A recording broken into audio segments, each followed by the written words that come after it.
Alright. Okay, so thinking about our E minor pentatonic scale, we're here, 3rd fret. And it's good to just run this before you play the song. So there, with the right fingers too, so there.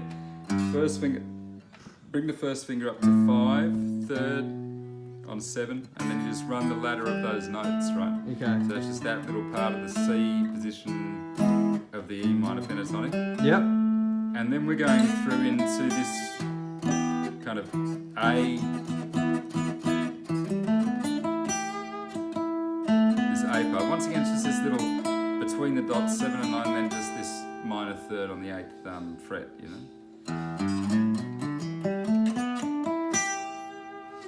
And the first part's all about this A position, so we're going...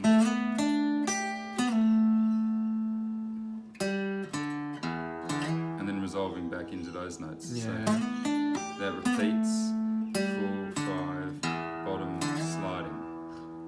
Next section we're sliding from 5 to 7 on the 5th fret, on 5th string. Backward bending and then vibrato. So this is a good way to get a bit of vibrato happening on that. Yeah. And it's a pretty slow, rubbery kind of vibrato, not too fast. And it's with vibrato, it's all about getting an even shake on either side of the note. So not much, not so, you know, just an even kind of vibration either side of that. Yeah, okay. Okay, so it's that, yep. Yep. Come down to it.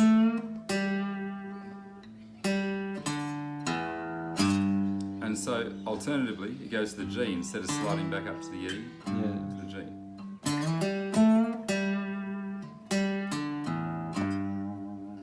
And then to finish off, same, sliding there, bending, and then hammer on, and then keep that note through to the 9th fret, 7th, and then 9th, and we resolve on the E, right? Yeah.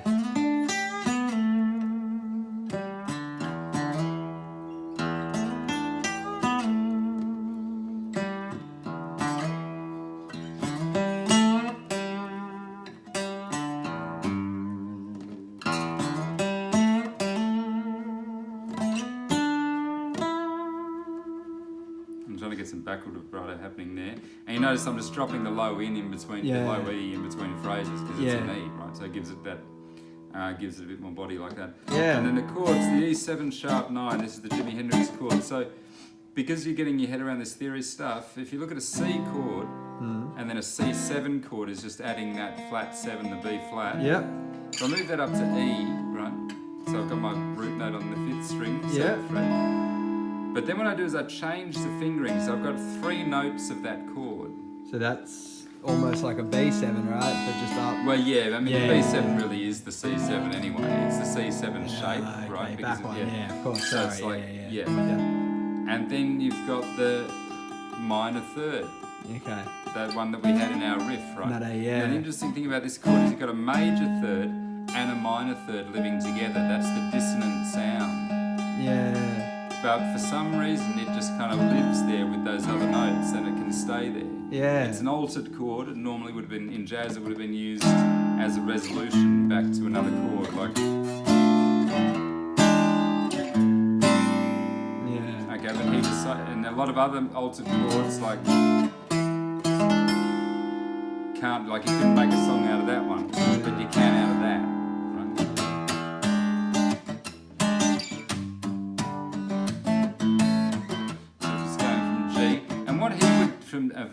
What he would generally do is play the thumb and then the little G chord like that, the top part of the G chord. Yeah.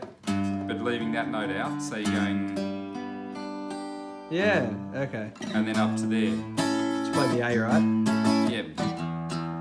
So that's the E7 and then the G there and the A, yeah, cool.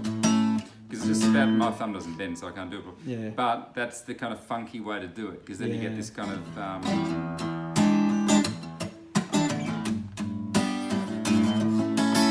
It gets that slide with his thumb and it all gets very sloppy and funky.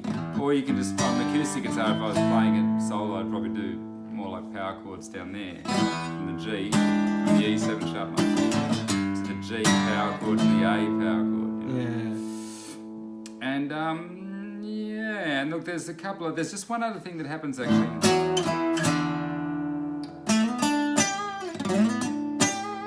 So he plays these octaves. This is after the Excuse Me While I Kiss the Sky. Yeah.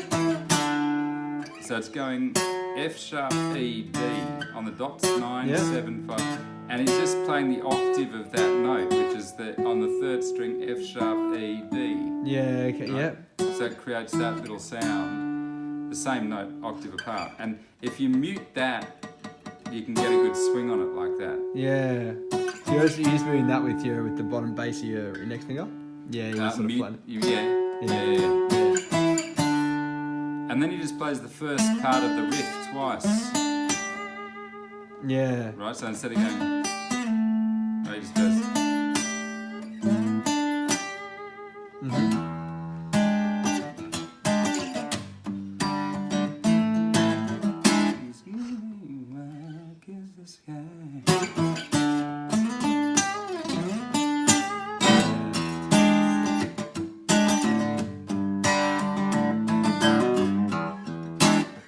And through like that, yes. Unreal. Good to go. So, man, so from that E7, sorry, he comes back to you said he plays the G, so between the E7 and the A, that's just a G, is it? Yeah. Yeah, it's just a G, sorry, a G. And it's just a G E7 power chord, to the G really, power to chord and to the A. power chord, yeah. Okay. Or you can Instead play of playing on it, like that. Some people play it with 7 chords as well. It doesn't really sound like he's playing 7 chords. They're just block chords to me. Yeah, okay. And then you've got that little taggy thing just getting into the chorus, yeah. Yeah. And one other really weird thing, one of the defining things about this song is right at the beginning, he plays a flat 5 interval. So he goes. Yeah, that's the intro, right? Yeah. Okay, so the flat 5. So he plays the 5th, which is the B. Yeah. But then he plays a B flat. So he plays a B against a B flat. Okay. So if you think about the blues scale, not just the minor pentatonic, the blues scale has that flat 5th in it. Okay.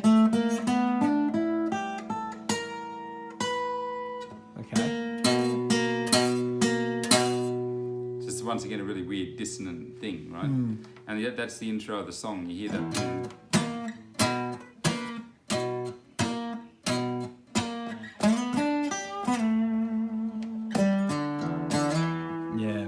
That's the only other thing in it, really. Cool. Yeah, I mean, I'll put that together. I'll also do that. The other part of the C shape on for the D. Yeah. Sorry. For the slow dancing. Yeah, slow dancing bedroom. Yeah, there's some other stuff there. We can have a look at more of that. And Castles Made of Sand might be a good one to do next time as well. Yeah. Some of that sort of stuff happening.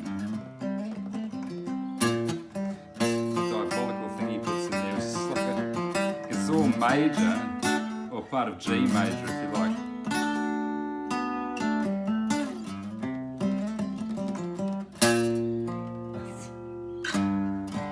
Throws up, it suddenly becomes like a blues thing. It's, he's got that knack of just changing it. Yeah. From the kind of major to the blues, really, like, the major pentatonic, minor pentatonic. Yeah. And so when he's soloing, he'll be playing kind of all this stuff off those, so the chord progression goes like F, so you'd have this kind of, like F major pentatonic to the A minor, to the E minor.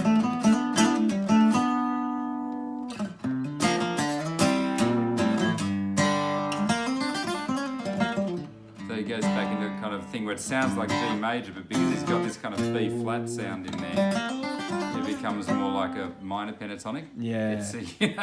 It's a good one to look at. Yeah, that's good. Stuff. Unreal. Check that out. No, that'll be for next week. Thanks, man. Yeah.